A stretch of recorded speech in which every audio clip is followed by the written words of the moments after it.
Hi, welcome back to my channel. It's a little bit late, but here is my January reads for 2022. Now, I'm going to tell you one thing is, first of all, I read 51 books in January, but my February will not look anything like my January or like any month in the last year or so. February is going to be on a low ebb. Like, for example, I think I'm reading maybe the 10th book of this month. I had a really bad psychological break at the end of January, which has impacted my reading going forward. I figure I'll get back on the horse in March. But for positivity's sake, we are going to talk about what I read in January. Why don't we start with some stats, because I use spreadsheets, and here's my summary page. I'm trying to wait for it to turn. Try that one more time. Here's my summary page on Google Sheets, and this is what you're going to see me referring to. Okay, so in January, as I mentioned, I read 51 books, and I'm going to give you the breakdown of the books. There was 1 science fiction, 2 fantasy, 26 romances, 10 mystery thrillers, 1 cozy mystery, 2 historical fictions, 3 inspirational romantic suspenses, and 4 women fiction. That's the breakdown. A more precise breakdown is, for January, I read 16,081 pages, which averaged to 315 pages per day. And I guess that's the best average I can give you for now, because going forward I can break down a different type of average, but since we're only doing 1 month, the first month of the year, that's the breakdown. And as far as the makeup of the books, I believe 37 were uncorrected proofs, which were galleys, like advanced reader copies, and about 10 were audiobooks. 1 was a library book, and that was in a Kindle format, and they were all full-length novels, 300 and some odd pages per book. So I am going to refer to my spreadsheet to give you an idea of what I read and who the author was, and as I edit in the video, I will stick the book cover on I'll stick a book cover up there. So the first book was A Stylist Crowned by James Rowland, and it actually was a pretty chunky book, 704 pages, and I read that, I think, by the 2nd of January. Then I read Falling for the Baldessari Prince by Rebecca Winters. That was just a regular romance. I am doing blog tours with Harlequin, Bookouture, and so forth. Well, with Harlequin, I think I had 20 or so for January. Another Harlequin one I had was A Proposal in Province, and that was by Donna Allwood. Then I read The Shoe Diaries by Darby Bayhem. That was pretty much like, I never saw the show, but of course you hear about it. You hear about it on Entertainment Tonight. You hear about shows. Well, the show is called Sex in the City. And again, I repeat, I have never seen it. But I would call The Shoe Diaries like that because it was a very glamorous type of romance. I'm just referring to it in the glamour sense. Then I read Death on the Nile, a classic by Agatha Christie, because my daughter and I think we're going to go see it on the 21st. It's in the theaters now. Then I had Christmas at the Chateau by Rochelle Ehlers, and it's the second book in the series, and I had a little bit of time. It was still up at this point. It's January 3rd. So I read the first book in that series, which is A New Foundation. So I read A New Foundation and Christmas at the Chateau by Rochelle Ehlers. And then looks like we're moving up to January 4th, I read A New Year's Kiss with His Cinderella by Annie O'Neill. That was a cute story.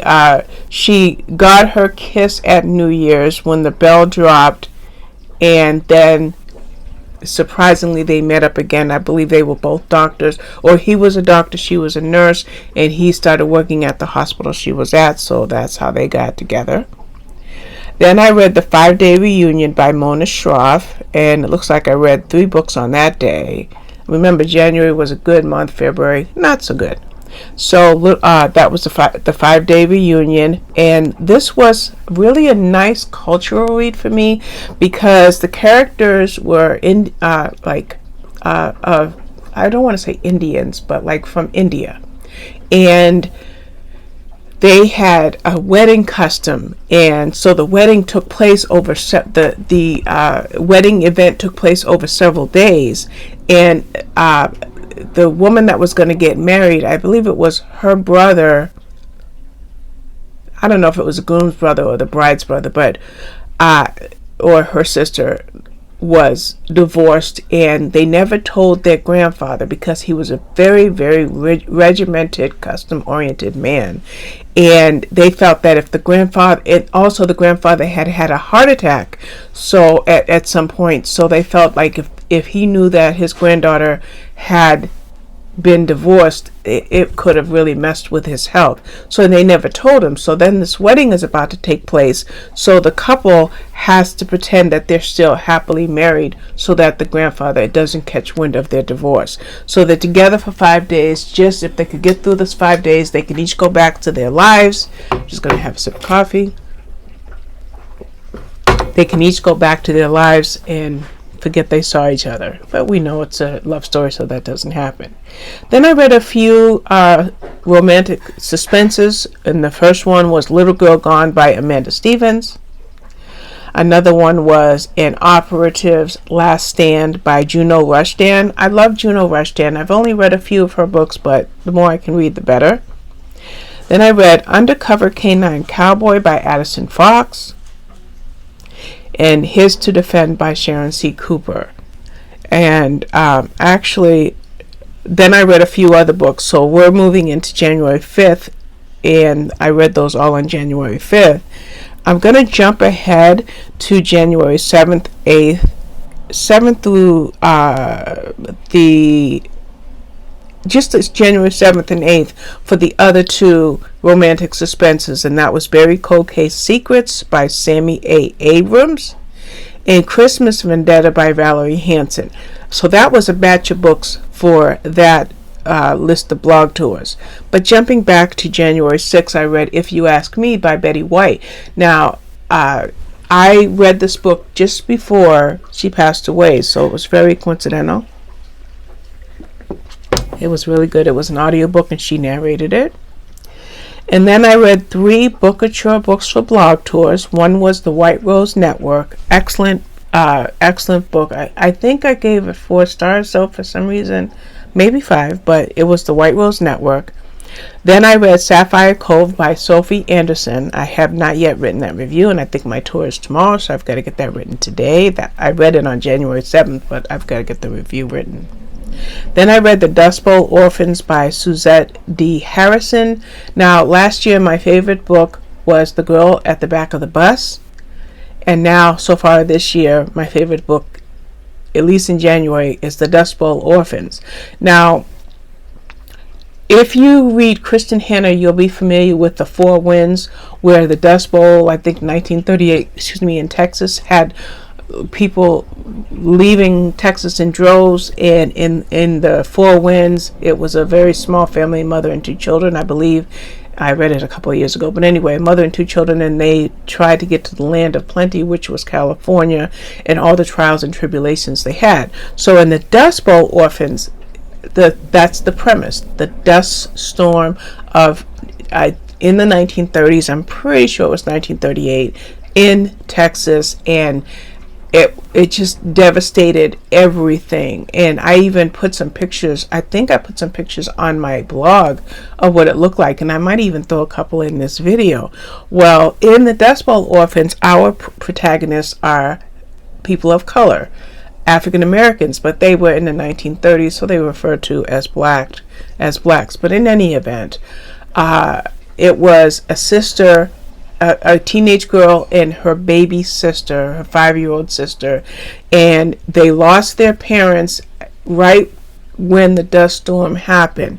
And the sad part of it is there were 3 girls, Charity, Hope, and Faith, and Charity had already passed away. So Faith and her baby sister Hope are trying to get to California, and along the way they meet these religious fanatics, and it changes Faith's life forever. But they make it to California, and not without the same trials and tribulations I read in the Kristen Hannah book, but of a different source altogether, because they were black and this was the 1930s. Excellent book. Then I read the next 6 books were for the inspirational line for the blog tours for Harlequin.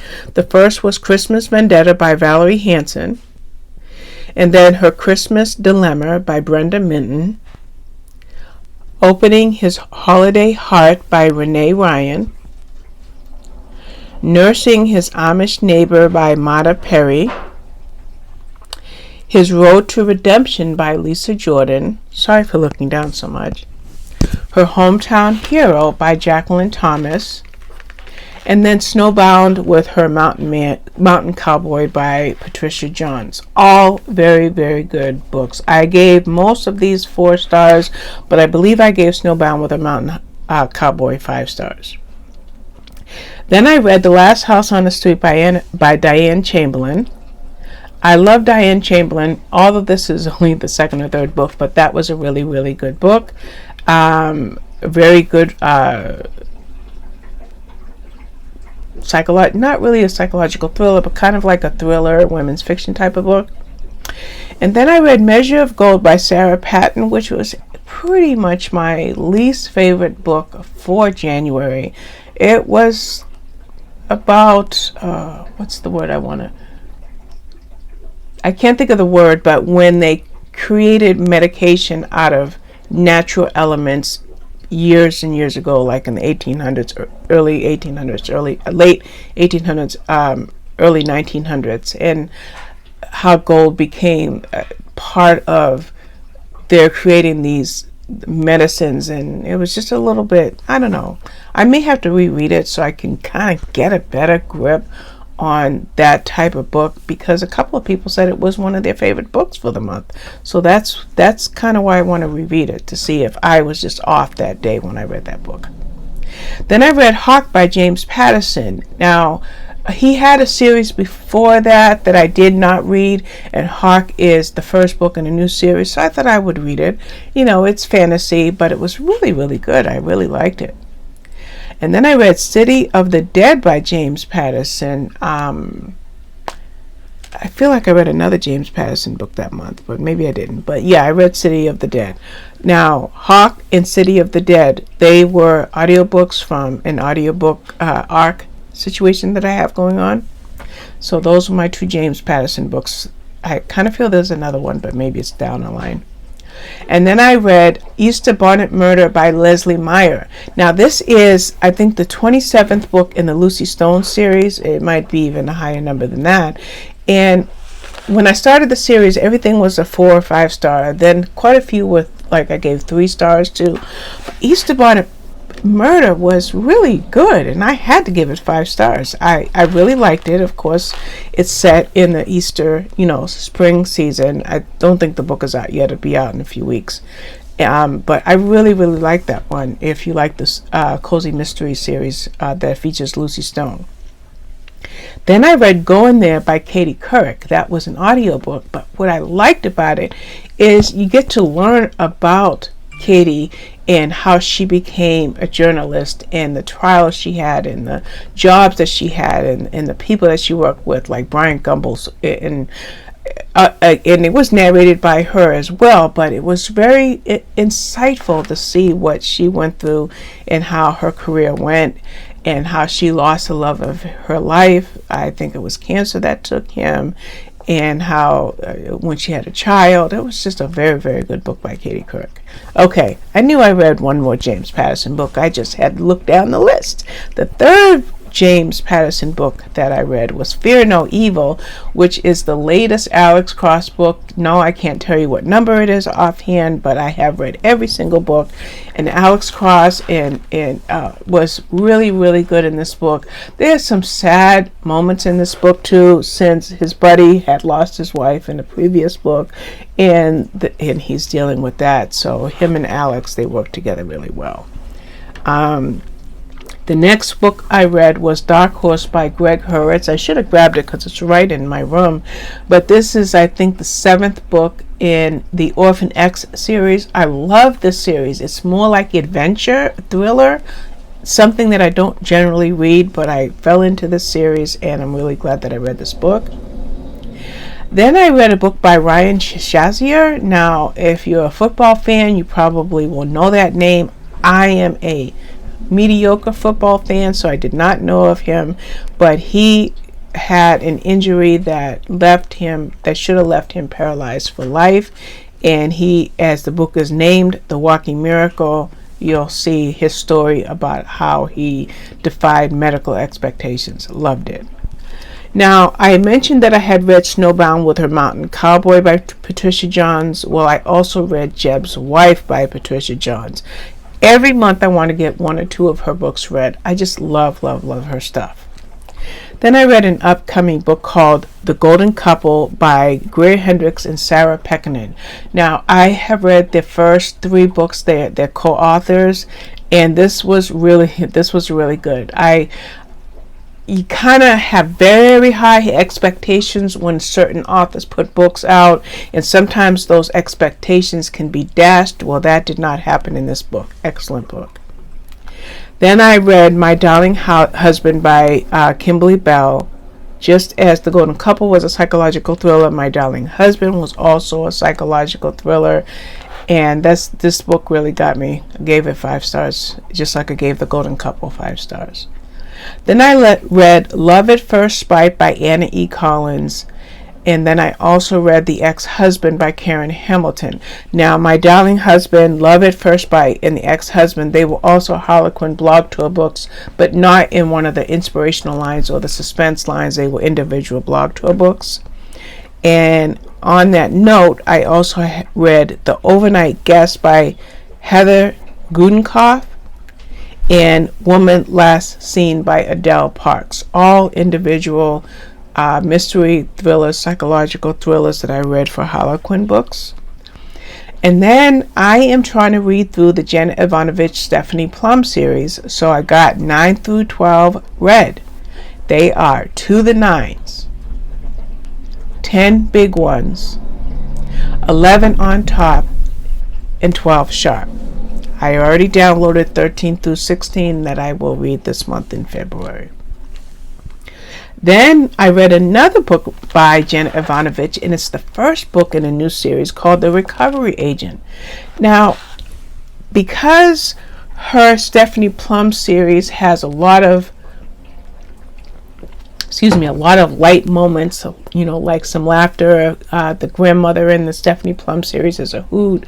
One of the girls that works with Stephanie, as she started off in the office, but now she's kind of doing more bounty hunter work herself. She's hilarious. So I thought that's what I was going to get when I read The Recovery Agent, but it wasn't that way at all. It was very, very good. The best way I can describe it is Raiders of the Lost Ark in book form with a female protagonist, but not looking for something biblical. That's the best way I can describe it. Very, very, very fast-paced adventure book, no humor. And what she is basically she retrieves high-priced or high-value items, almost kind of off the books. Excellent book. I loved it. I really did. Then I read The Honeymoon Cottage by Laurie Foster. Boy, do I have a lot of book reviews to write, because I haven't written this book review yet either. And by the way, I moved up to January 24th. I was tracking the days with you, but I forgot to do that. This was really good. I think it's the first book in a new series, and quite naturally, I will be reading anything by Laurie Foster writes.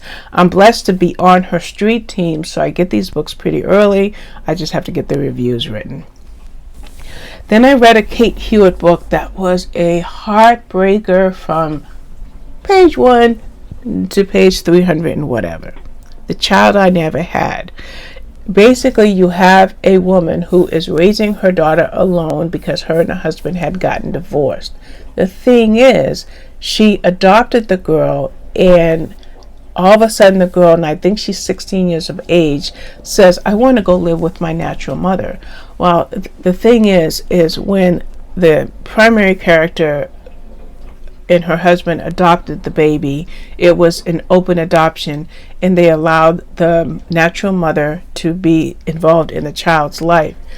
At some point, the natural mother and the child did become distant. The natural mother moved to a different state, so she wasn't as involved with her daughter as she might have planned to. But now, all of a sudden, the teenager says to the adoptive mother, I want to go live with my real mother. And we find out why later. Why did she feel that she had to leave a home that she loved? And the drama was excellent. I have to give that book 5 stars if I haven't already written the review. I think I have. As I mentioned, Aunt Ivy's Cottage, the grandmother was ailing and she was going to be going into assisted living. And the granddaughter was trying to recover, to remodel this cottage and maybe perhaps use it as a bed and breakfast. But then there was a nephew involved, and he had a different plan altogether. A very, very good book. My cat made me lose my place. Then I had The Blossom Tree of Dreams. I've got to get that review written. That one was a good book by Holly Martin. She sent me that book directly.